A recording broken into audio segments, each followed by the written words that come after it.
laguntzarrekin elkartzen naiz bertan.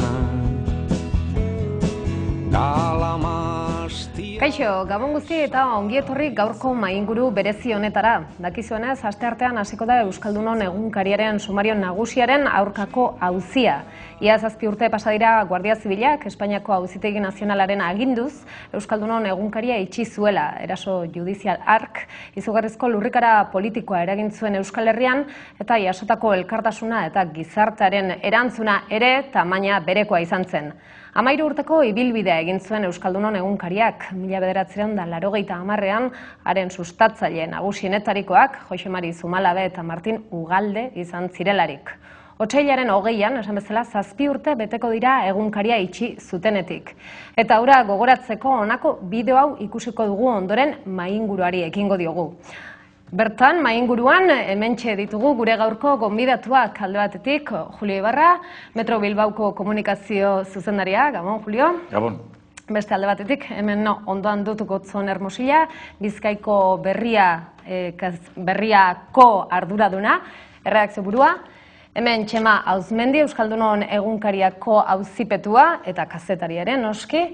Eta azkenik Xavier Monasterio, Bilbo Hiria irratiko esataria eta kazetaria. Baina esan bezala mainguruarekin hasi baino lehen errepasu txikia egingo dugu bideo honekin.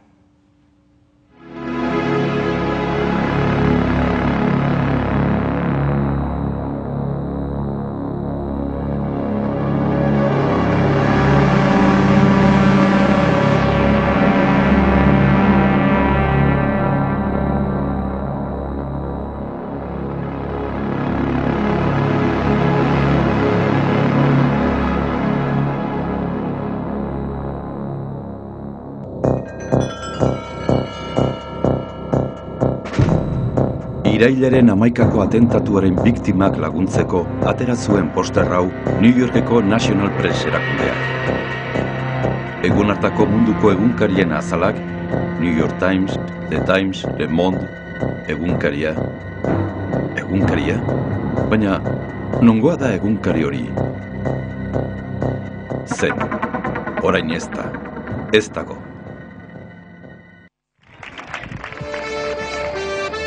Egunkaria euskarazko hitza da.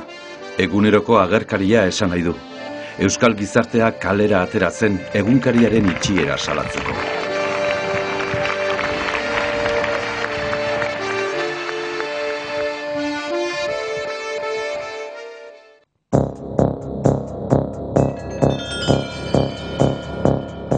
Euskal Herriaren irailaren 11, 1937an gertatu zen, Gernika gure libretasunen herri simboloa bombardatu zutenean.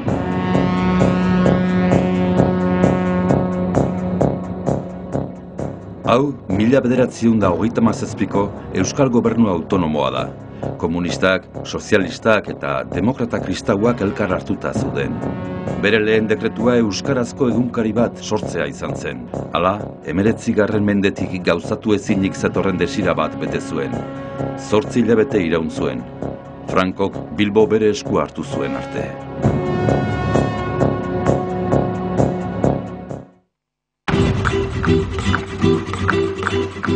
Mende erdi bat geroago, Frankoren diktadura luzearen ondoren, egunkaria sortu zen. Herri ekimena izan zen, eta gero eduki zuen Eusko Jaurlaritzaren laguntza.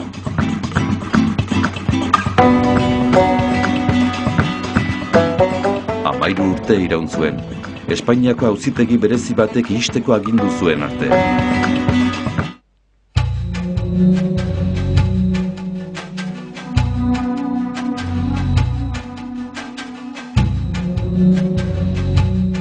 Ze delitu egin zuen. Alemana, ingelesa, errusiera, euskara. Esta es una operación en defensa y en protección de los derechos y de las libertades de los vascos, de su cultura, de su pensamiento y de la expresión de su lengua en libertad. Ze delitu egin zuen. 2003ko otsailaren 20an atxilotutako zuzendaritzako eta talde bultzatzaileko 10 lagunetatik 5 aske utzi zituzten eta beste 5 prebentiboki espetxeratu. Urrian beste operazio bat egin zuten. Egunkariari lotutako kultur enpresetako beste 9 arduradun atxilotu zituzten. Denak askatu zituzten. Batzuk berehala eta beste batzuk ia urte terdi geroago. Atxilotuetako 5 salatu zuten atxilotuta egon ziren 5 egun eta 5 gauetan torturatu egin zituztela. Berdin zaie edozein eskubide aldarkatzea, berdin zaie zure egoera, berdin zaie esatea ez dakizula, berdin da, zozor esan barrutzu, bizirik atako alzarandik. Pistola bat jarri zaten buruan eta pistola baten tiro hotza, baldari gabeko pistola baten tiro esan ziaten, beste behin ukitu arazi ziaten pistola bat, larrogorretan jarri naute, larrogorretan lauanka ibili arazi naute batik bestea, egin ditute milaka ariketa eta errespeto falta izan da Euskal Herrekiko, Euskal Kulturarekiko, Euskararekiko, Euskaldunok egunarekiko, gure borondaterekiko, etengabekoa izan da. Niretzat izan ziren infernua. Nik ezagutu dudan infernurik txarrena, ez dakit zer den infernua, baina pertsona humilatu badaiteke, bejatu, gaizki tratatu eta ez dakit arra edo animaliatzat hartu, horrela izan zen egun osoko esperientzia. Los daños físicos son inferiores a los morales y a los psicológicos por los insultos, las amenazas, las mentiras que me han dicho de personas muy próximas y muy queridas. Entonces ha sido un tremendo sufrimiento.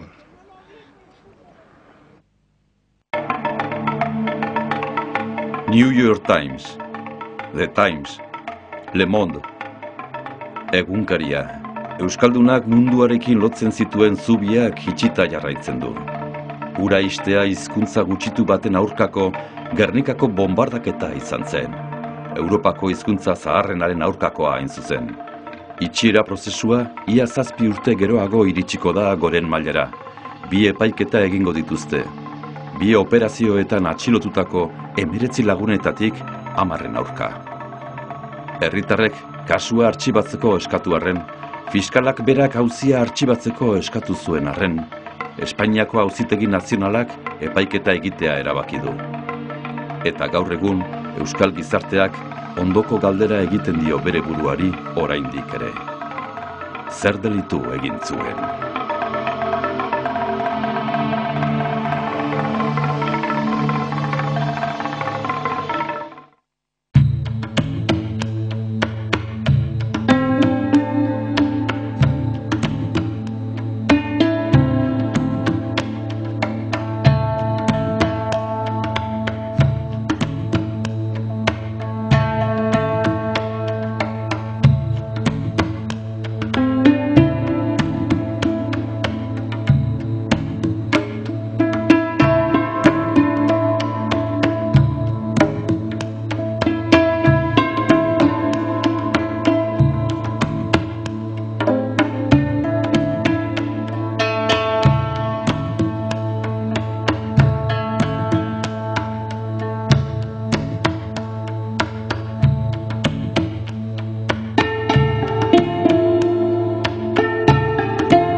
Ikusi dugun bideo honetan azken galdera horri helduko diogu. Zein delitu bete zuen egunkariak? Asteartean akusatuen aulkian eseri eta 10 eta 14 urte arteko kartzela zigorrera akusatzeko oinarri nagusia 1980 eta 1983 arteko agiri batzuk dira.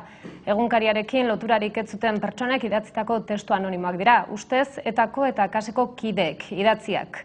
2003ko otsailetik hona, hainbat alderdi, Europako eta Eusko Legebiltzarkide diputatu eta senatarik, egunkariaren aurkako kasu artxibatzeko eskatu dute ebazpen bidez.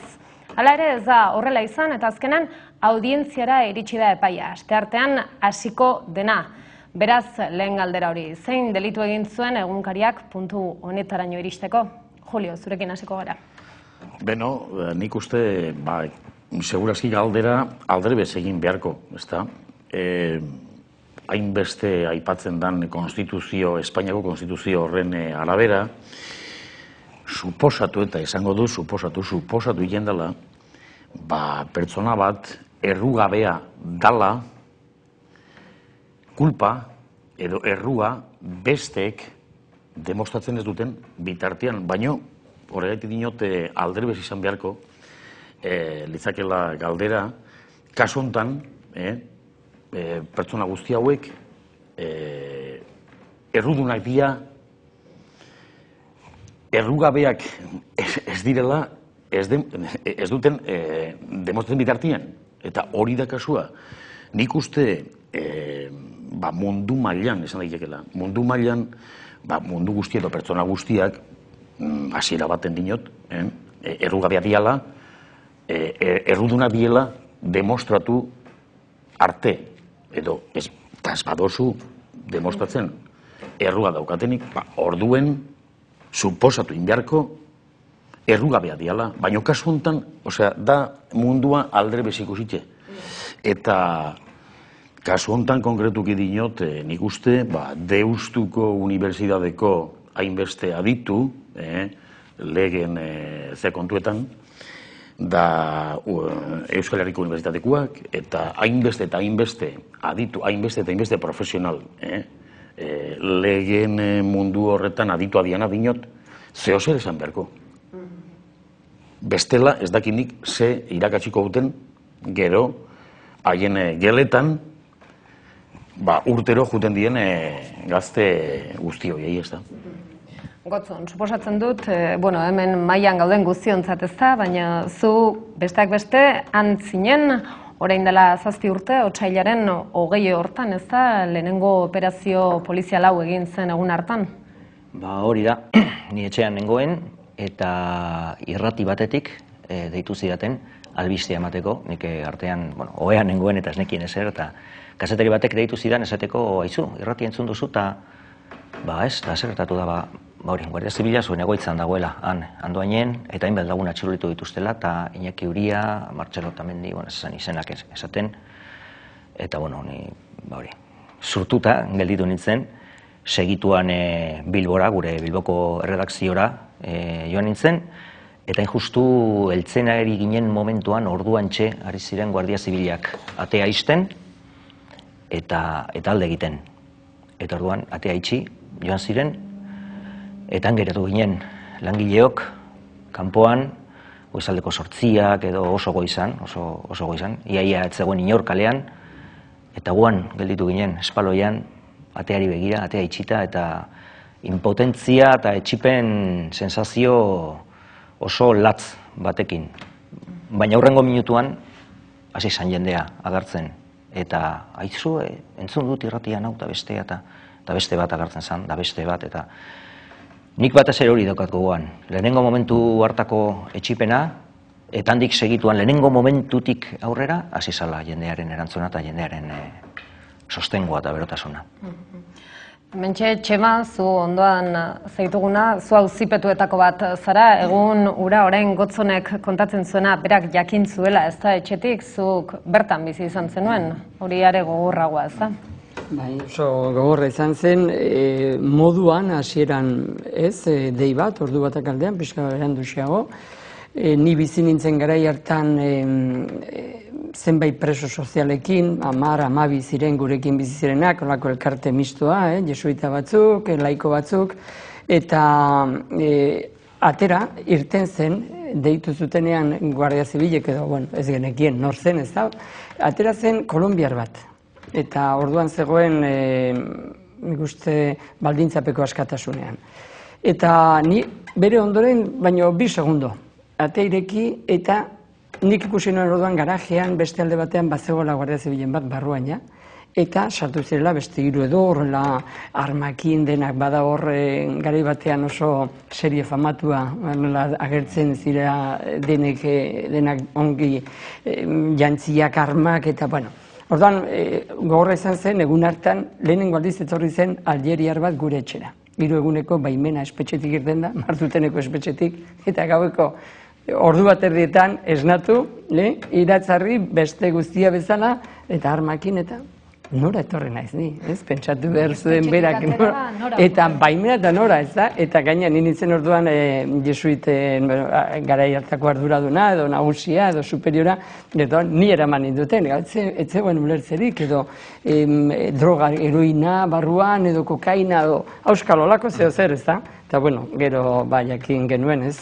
terrorismoa omen zen ez, guri egozten ziguten delitua, eta kideak izatea, eta harentzat dirua erabiltzea, eta haren dirua zuritzea, gero hori ez dute aurkitu, ez baitzegoen olakorik, eta orduan pasada egunkaria osoa izatera bera delitua. Gure muntaia, eta haren zerbitzuan periodiko osoa izan da, egunkaria. Beraz, horrela gauza ez oso bitxia, ez zen egon golperik edo, bazen nafar bat jesuita, 40 urtekoa do oso gizon handia, Indiatik etorri berria, ez zen abertzalea, oso gizon justizia eta oso bilatzen zuena eta hortan zintzoa, eta Guardia Zibil esan zien, zuek ezin duzue, etxe honetan ez duzue sarrerarik baimena espaldin baduzue gotzaiarena. Hori agian konkordatuan edo egongo daulako zerbait, baina nik esan nion Javier, orain lasai, hemen ez dago hartu zuten 2 Guardia Zibilek, eta ram lurrera bota zuten, ez jo eta horrela, baina bai izan zen tensio horrela, eta zorakeria ez, gero nire gelan sartu orduak eukian paretaren kontra nik ikusten dituen paperak bilatzen, paperak ziren zuk dituzun hauek eta hau erabilita alde batetik, eta nik askotan irratian artikuluak fotokopiatu eta gero ez daizu etortzen gonbidatu bat, gauza aprobetxatu eta igual irakurtzeko gauza batzuk. Gero, buelta eman, eta telefonoz deitzen badute, uharra, bota beharrean, neuk, ohitura etorri, nire gelan dituen 100. Haiekin pasasi dituzten 2-3 ordu edo, eta bera. Bat ere begiratu gabe, nire gelan aber zerbait zegoen, liburuak eta zuten, 100. Gauza bitxia, eta bai, bazekiten zertara zetozen, eta nire kasuan ni atxelo zera, beste zertara ez. Zuk orain esaten duzun une horietan, zuek atxilotuak zineten une horietan, Donostian zehazki hain zuzen ere egintzan, Donostian egin den manifestazio jendetsuena, orain arte egin den jendetsuena, eta han bizi izan zena agian izan zen olako impotentzia edo amorrua ikusten horrelako gauzat posible zela, ez da? Eta jendea barrun egotea, egon ziren idazleak, artistak, kirolariak eta herria. Eta azkenean impotentzi sentsazio hori, Xavier, zuk nola bizi izan zenituen egun haiek? Bilbotik jarraitu nuen, baina egia esan bertan egon izan banitz bezala izan zen niretzat, ezta? Nik uste dut niretzat ez ezik beste askorentzat ere euskaldun guztiontzat esango nuke nik egun seinalatua izan zen, ezta? Gorri biziz seinalatzen dituzun horietakoa. Izan ere, bertako auzipetuei ez ezik guztiei ere egindako afrenta bat izan zelako egunkariaren itxiera. Gogoratu nahi nuke, honetaz ari garela, egunkaria eta aipatzen dugularik, askotan burura etortzen zaigun lehenbiziko ideia, lehenbiziko burutazioa izaten da, halako talde konkretu batek, ideologia bati erantzuten dion talde batek, bere ideologia horren transmisiorako sortzen duen tal komunikabide handia dala egunkaria, eta hori da ideia nagusi, ez da gaur egun daukaguna, baina guk orduan geneukana oso bestelakoa zen. Esan beharra baitago, egunkaria beti gora egindako proiektu bat izan zela, beti egoitik berakoa, ez da. Akziodun txikiak izan ziren nagusi, sorrera hartan, denona zen egunkaria beraz hartara, eta denontzakoa ere bazan. Eta joera batekoa izan edo bestelakoa izan, euskaldun guztiok bageneunkan tokia hartan. Eta maite genuen eta miresten genuen bere apalean, bere apaltasunean, bere txikitasunean egiten zuen lan handia. Eta lan asko egiten zuen, euskaldunen arteko koexioan laguntzen zuen, euskararen beraren normalkuntzan eta berrikuntzan sekulako aurrerapenak egin zituen oso urte gutxitan, euskara modernizatzen, beste irudi bat ematen, euskararena, euskal gizartearena, geure erara, geure pentsaeratik, gure izatetik, eta hori guztia eta askoz gehiago zen egunkaria, eta bapatean, eta ez genekielarik zergatik, hori erauzi lapurtu, ebatzi egin ziguten, eta ura gabe gelditu ginen.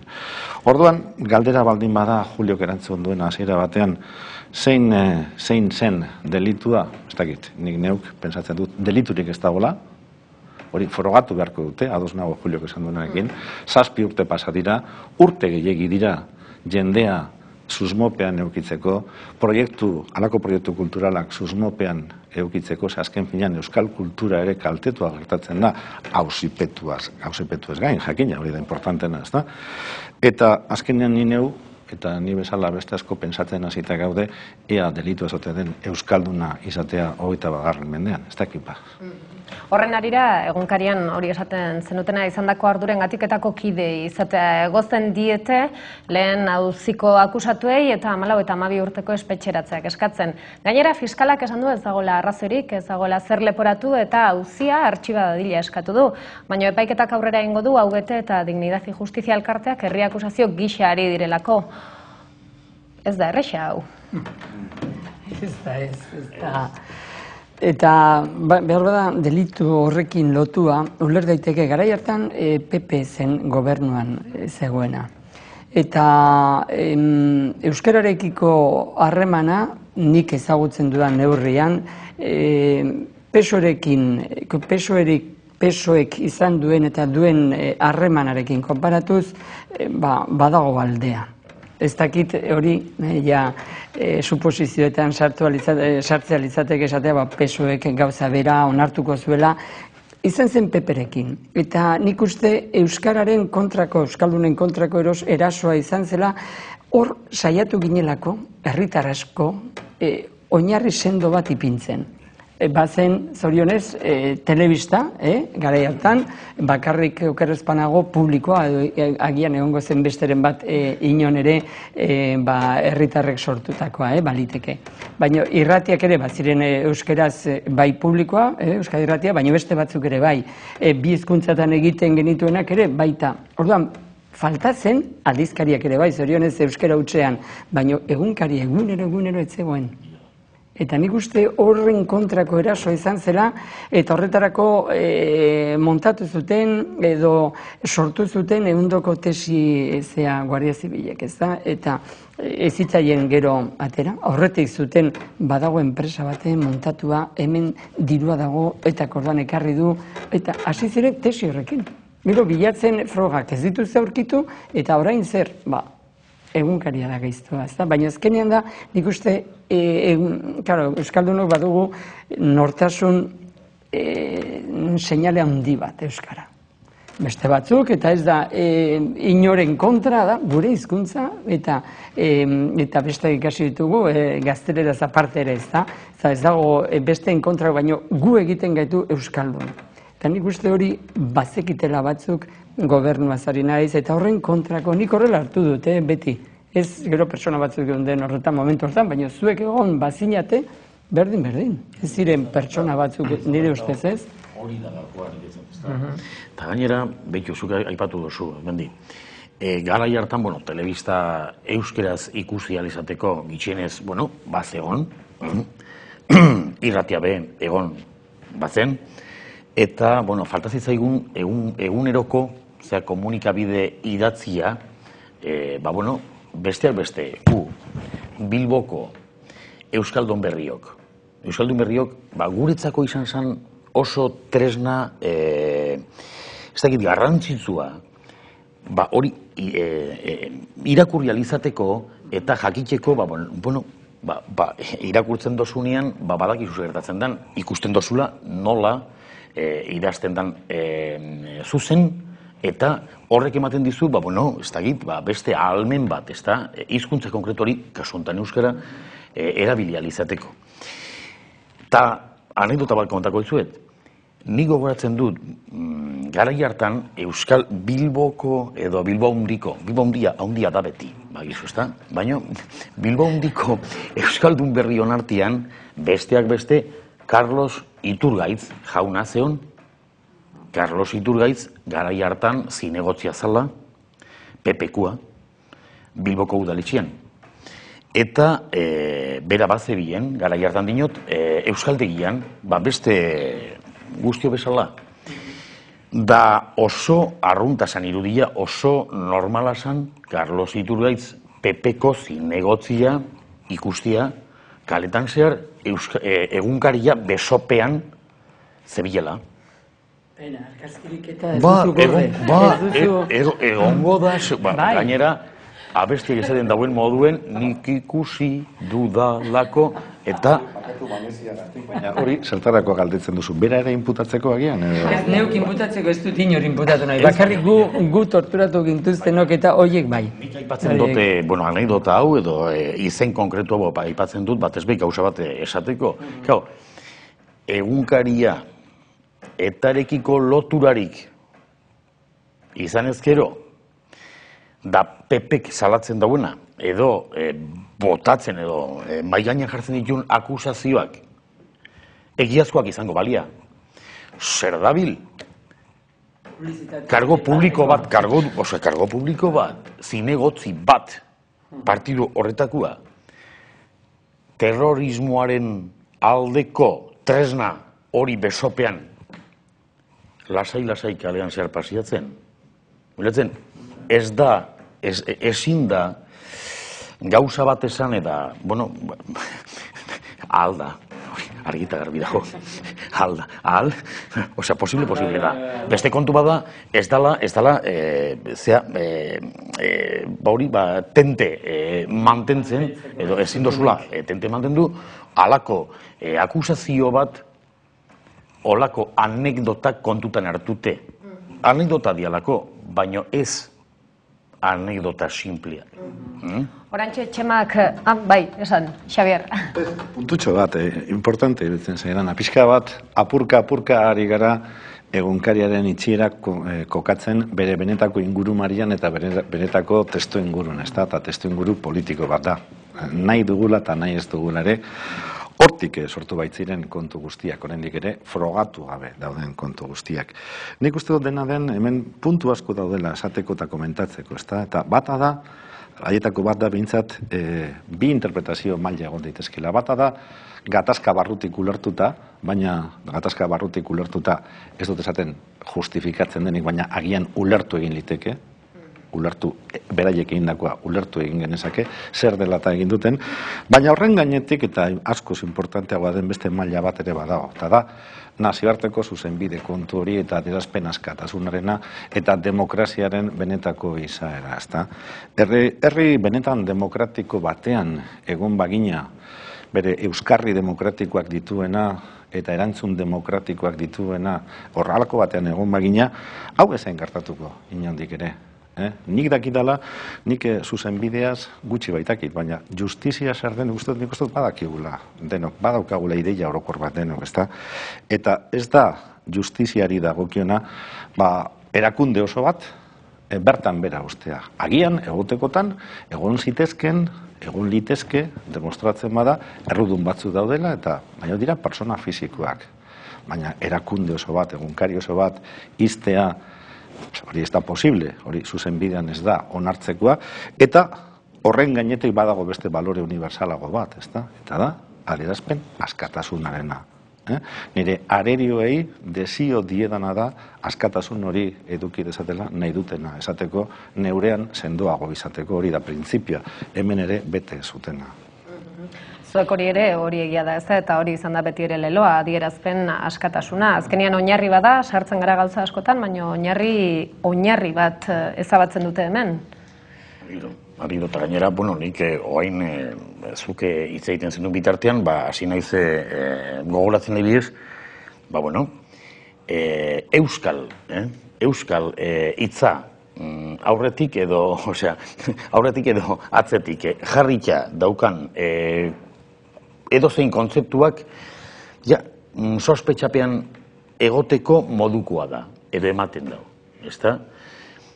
Euskal Telebista, adibidez, gobernu batek ordaintzen dauen telebizio publiko bat, ezta? Momentu konkretu baten, elkarrizketa bat egin zion Euskal Telebistak eta kide bati. Elkarrizketa bat azken finean etakoekin.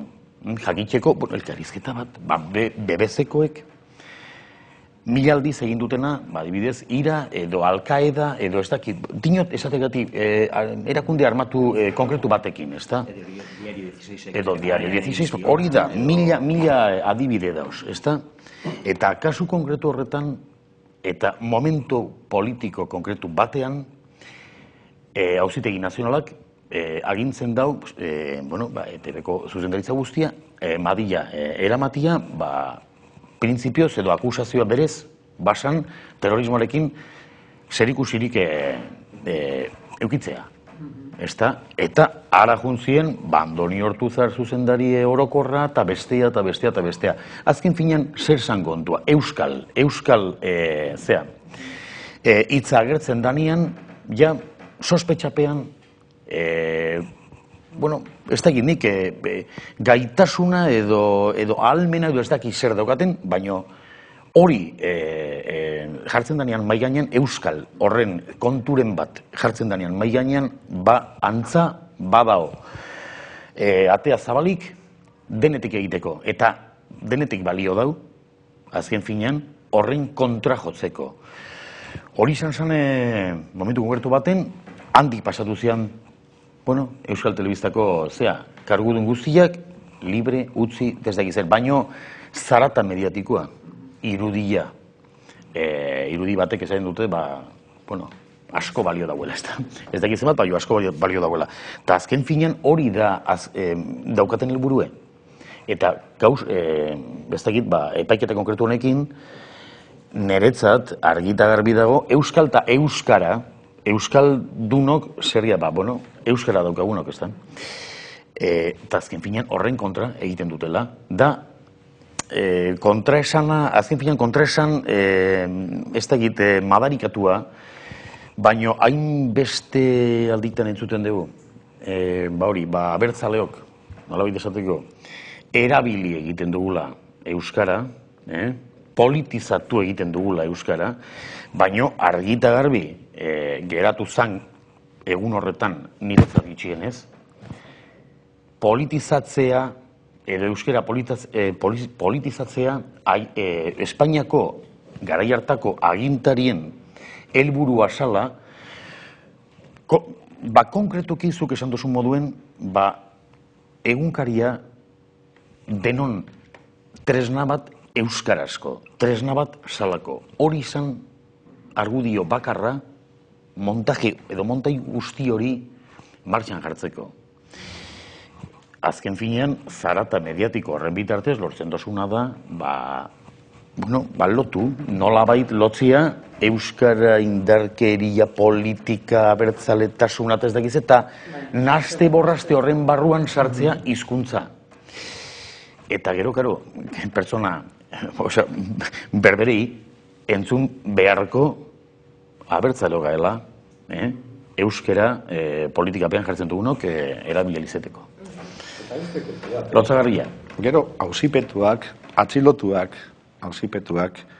ez ziren edonor, gure kulturan oso persona nabarmenak ziren denak, oso ezagunak, oso preziatuak, oso piretxiak, lan asko egindakoak, eta euskaldun askorentzat, euskal kulturaren barruan, euskal komunikazioaren barruan, benetako referenteak ziren personak, ezta? Nolabait, esan da, gure gailurrean jotako harrikada bat izan zen, ezta? Ez zuten jo edonoren bila, eta denon gogoan daude izen asko eta asko, ez da? Gauza bat, zuk esandako, Julio, zuk esandako bidetik, euskara askotan aitzakia izan dela modurretan, Euskal Telebistarekin egin zutena, baina hau izan da pauso bat nire ustez publikoarekin ikusiko zuten edo etzegola zer egiterik edo behintzat bide horretatik emaitzik lortu ez, orduan jo zuten beste bide batetik. Alegia, zu euskararen alde euskalduna zara. Eskatzen dizute hitzaldi bat eta euskaldun berria, mesedez, azalduko duzu hori Galdakaon, aukera baldin baduzu, garai hartan ere segun non dagoen bakoitza, askotan egin ditugu militantzia lana Euskaren aldekoa eta dirurik kobratu gabe, ez gaizki dagoelako dirua kobratzea lan bat eginda, ez da? Baina horrela izan da askotan. Edo lanak egin eta soldatak ere behar bada beste komunikabide batzuetan edo beste pareko lanetan handiagoak, ez da? Hori izan dute ere eraso eta 2001an idatzi zuten Guardia Zibilek euren tesia, eta idatzita dago, menpekotasunik gabeko euskal militantzia, kulturan, ari naiz, euskal kultura, etaren peko militantzia da.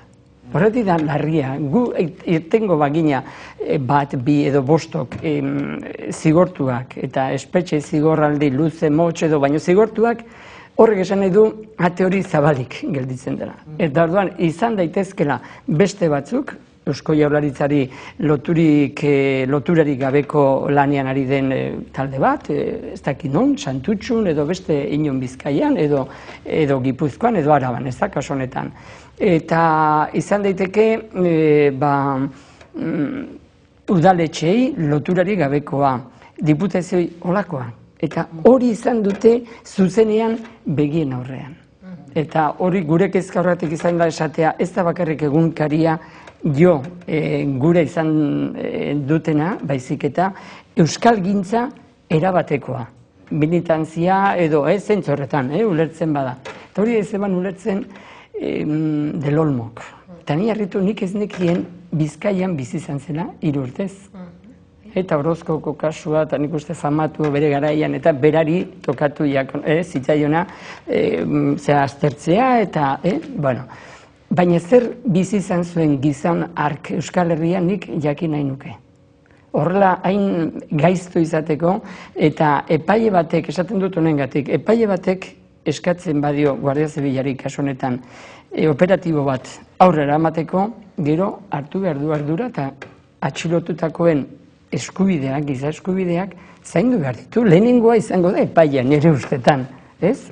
Justizia egin nahi badu, zuek hauek tratatu duintasunez. Edonor, berdin zaite, eta gure kasuan edonor, ez? Hiltzaile bat edo, ume bat bortxatu eta bonastakeria hil, baina horrek ere baditu eskubideak, ez?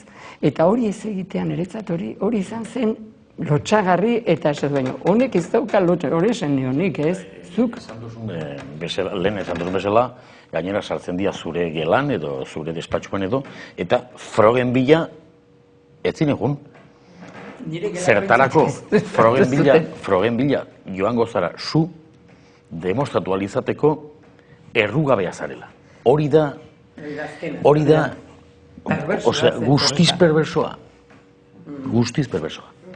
Hemen ari garela besteak beste batzuk esaten duzuna eskubideak, oinarrizko eskubide horiek eta horrek mendu zintula besteak beste epaileak, ez dugu aztu behar, ikusi dugu bideoan, torturen kontua izan zen inkomunikazio egun haietan, benetan puntu beltza, ez da lehenengo aldia, torturak salatzen direna, baina halako beldurra ematen du ez da horrelako kasu batean, esaten ari garena, pertsonai publikoak direnean, Euskal Herriko kulturgintzan, euskalgintzan lan asko egin duten pertsonak izatean, eta inpunitate osoz torturatuak izatea eta hori salatzea horrek beldurra sorrarazten du ere ez da, Gotzon?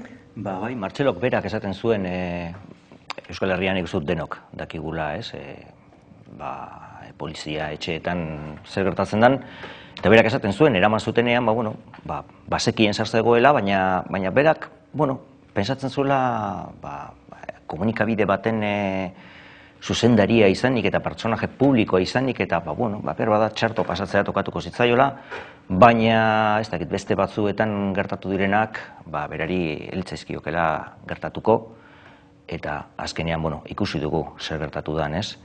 Ez dakit, testinguru politikoa aipatu dugu, eta nik uste dute, gakoetako bat hori dala, ikusi behar dugu, edo, apur bat aztertu dezakegu, garai hartan, zein zen testinguru politikoa, zein zen orduan mamitzen ari zen tesia dena eta dela, eta ikus dezakegu tesi horrek azken urte honetan hauetan egin duen ibilbidea, izan ere egunkariaren kontua oso gogorra eta oso latza izan zen, baina geroztik alderdi batzuk legez kanpo utzi dira, erakunde batzuk legez kanpo utzi dira, hainbat lagun kartzelaratu dituzte etakoak direlakoan, inoiz etakoak esan ez diren, eta epailaren aurrean etakoak ez direla esan duten, eta epailaren aurrean etaren jarduera txartzat edo desegokitzat eman duten hainbat lagun gaur egun kartzelan daude,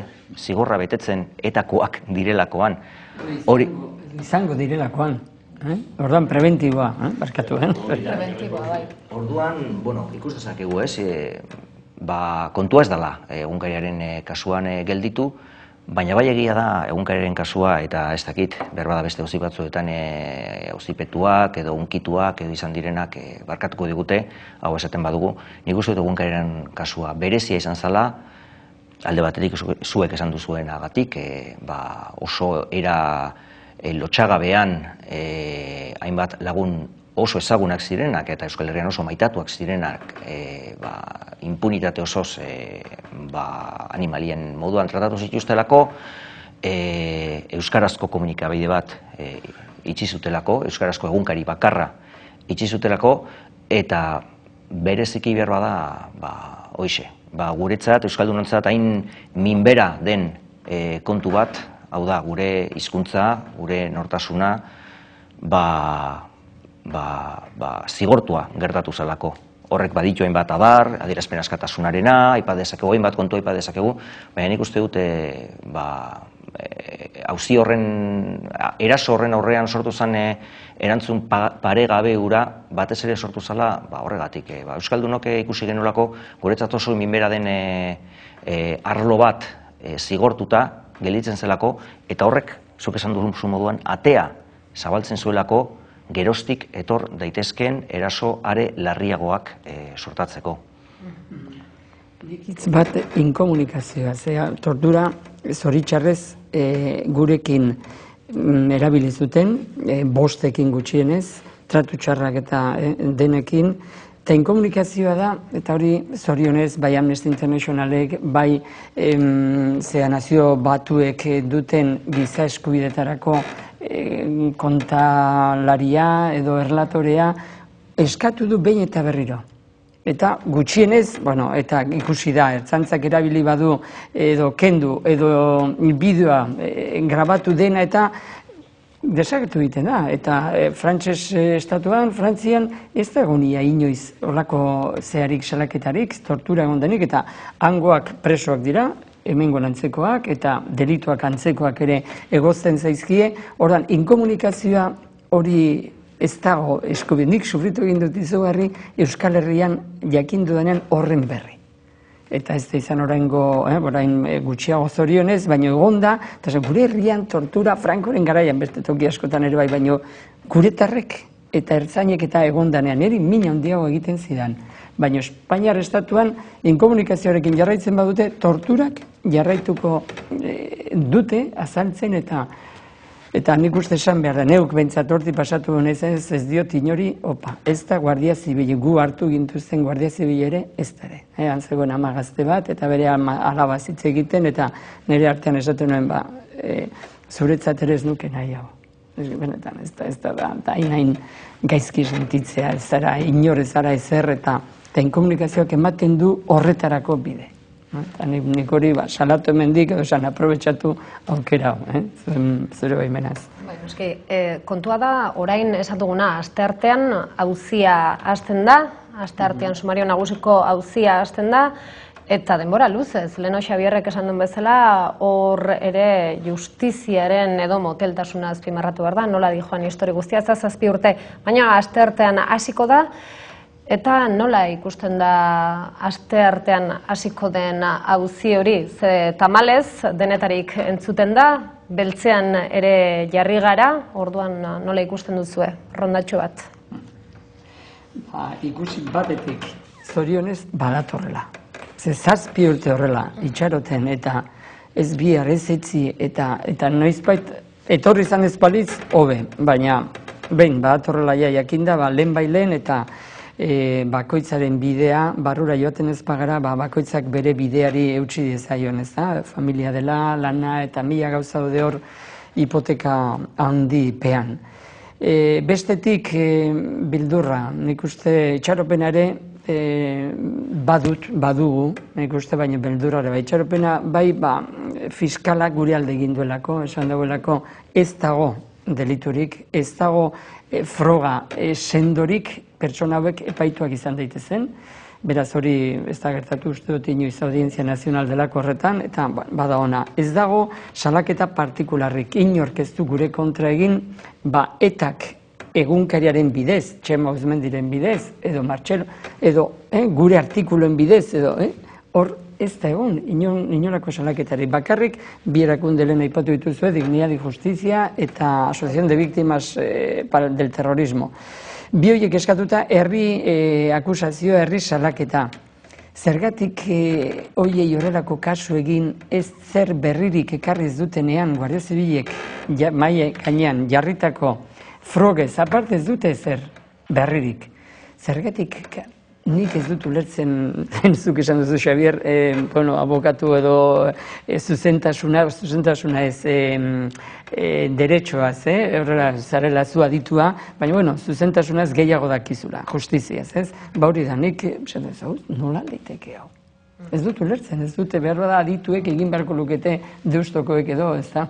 Eta gainera, ez dakit nola esan daiteken euskera peto baten dinote, baino precedenteak edo, egon dira, beste kasu batzuk, adibidez, Ibarretxe eta geur egungo lehendakariaren kontrako kasu famatu horretan, gauza bera gertatu zen, fiskalak etzun ezer eskatu horien kontra, ez zegoen akusazio partikularrik, baino bi edo mota hauetako talde horiek aurrera eraman zuten kasua, azken finean lehen aipatutako zarata mediatiko guzti hori lortu eta gero, ez da ezer gertatu, artxibatu egin da, bertan bera geratu zandana, eta urrengo galdera edo burura datorkitan edezea galdea da, eta nork erreparatzen ditu eragindako, ez dakite, kalte guzti horiek, pertsona guzti hauei adibidez, nork emango die, erreparo bateo, ez dakit, konpensazioaren bat, ezin da konpentsau, egindako mina, baino argita garbi, geratzen da, edozein gauza jardaitekela, dinote, erakunde konkretu hauek maigainak hartzen dituzten gauza guztiak aurrera ataratzen diala tribunaletan, handik urtebete, 2 urte, ez daki zenbat urtetara, dana hauek defendatzen dautena, Manos Limpias eta Dignidad y Justicia eta erakunde guzti hauek.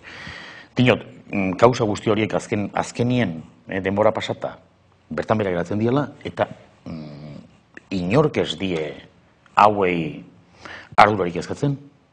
Baina nola demontre, gainera esan nahi dut, precedentea badaoz.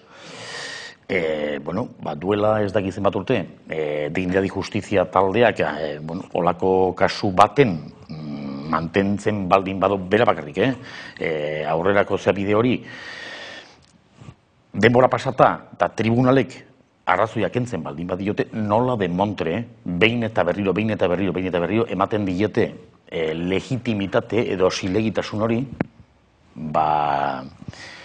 aurrera eramateko halako kausa batzuk, fiskalak ez ezeten dauenean, bestiak ez nola demontre eginetik, eta gainera, uste dute Santander banketxaren kasu, botine kasu horretan, uste dut jurisprudentzi bet sortu izan zala, justo kontrakua, nola demontre, mantendu daiteke hau. Ni gauza zure galderari, Naroa, esan dotez batetik, itxaropena badugula ere, gerta daitekelako horrelako, miraria, esan dezagun, eta ez nahiz oso mirari zale, baina, gerta daitekela, esan dezagun, baina gerta daiteke baitere norbait irtetea zigorrarekin, bat, bi, eta bestea libre, baina galdera da niretzat, eta nik uste bostontzat, estatuak izan aldezake horrelako justizia zentzua,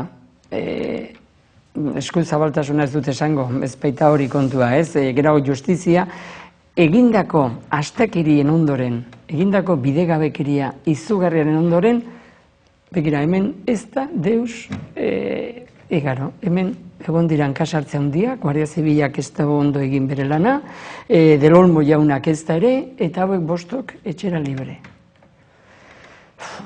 Ez dakit, nik esaten dut nire burari, ez? Nik ez dizut argi dago animoa kentu nahi. Baina 18 lerro berroita 18 kasu horretan ikusitxakoa ikusita, esan nahi dut hori dala joera, eta nik, nik konkretukin bildu naiz. Nik horri gauzatxo bat, horren inguruan gauzatxo bat, esan nuke, nik bi gauza dauzkate argi, eta eman dezak igual bi gauza horiek kontrajarriak daudela, baina ez dut ustein kontrajarri eta daudenik.